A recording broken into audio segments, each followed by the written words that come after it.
2026. The Caterpillar D11, often referred to as the king of tractors, is no longer just a machine. It's a mechanical monument, oversized, unapologetically dominant, and forged with an aura that demands respect. As I stand before this beast, it doesn't look like construction equipment.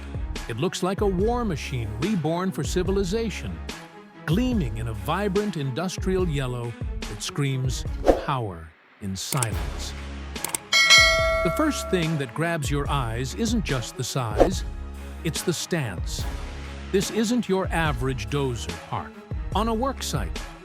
This D11 is elevated, literally and visually.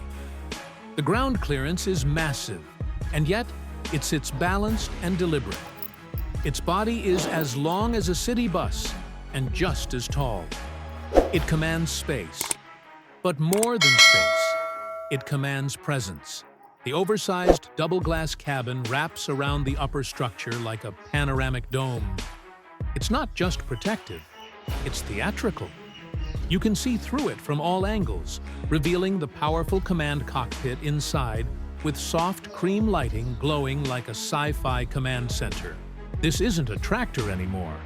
It's a throne on tracks. Let's talk about the front. The D11's matte black soil collector blade looks like it was cut from a tank. Oversized, industrial grade, with sharp edges and large bolts lining the thick perimeter.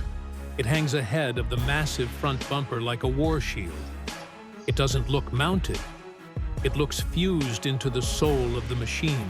The metal blade's textured matte finish contrasts beautifully with the glowing yellow body.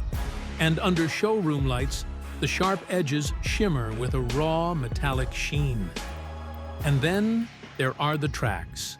Unlike anything on traditional heavy machines, these aren't tracks.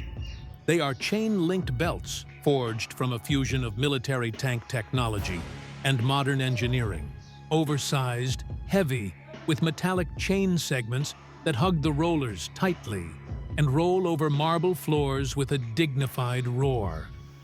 The track system reflects silver and black hues under the lights, making every inch look like a sculpture in motion. You don't just look at these tires, you study them. You admire the sheer aggression and design precision packed into each segment. Walk around the side, and the silhouette is cinematic, elongated, powerful, and deeply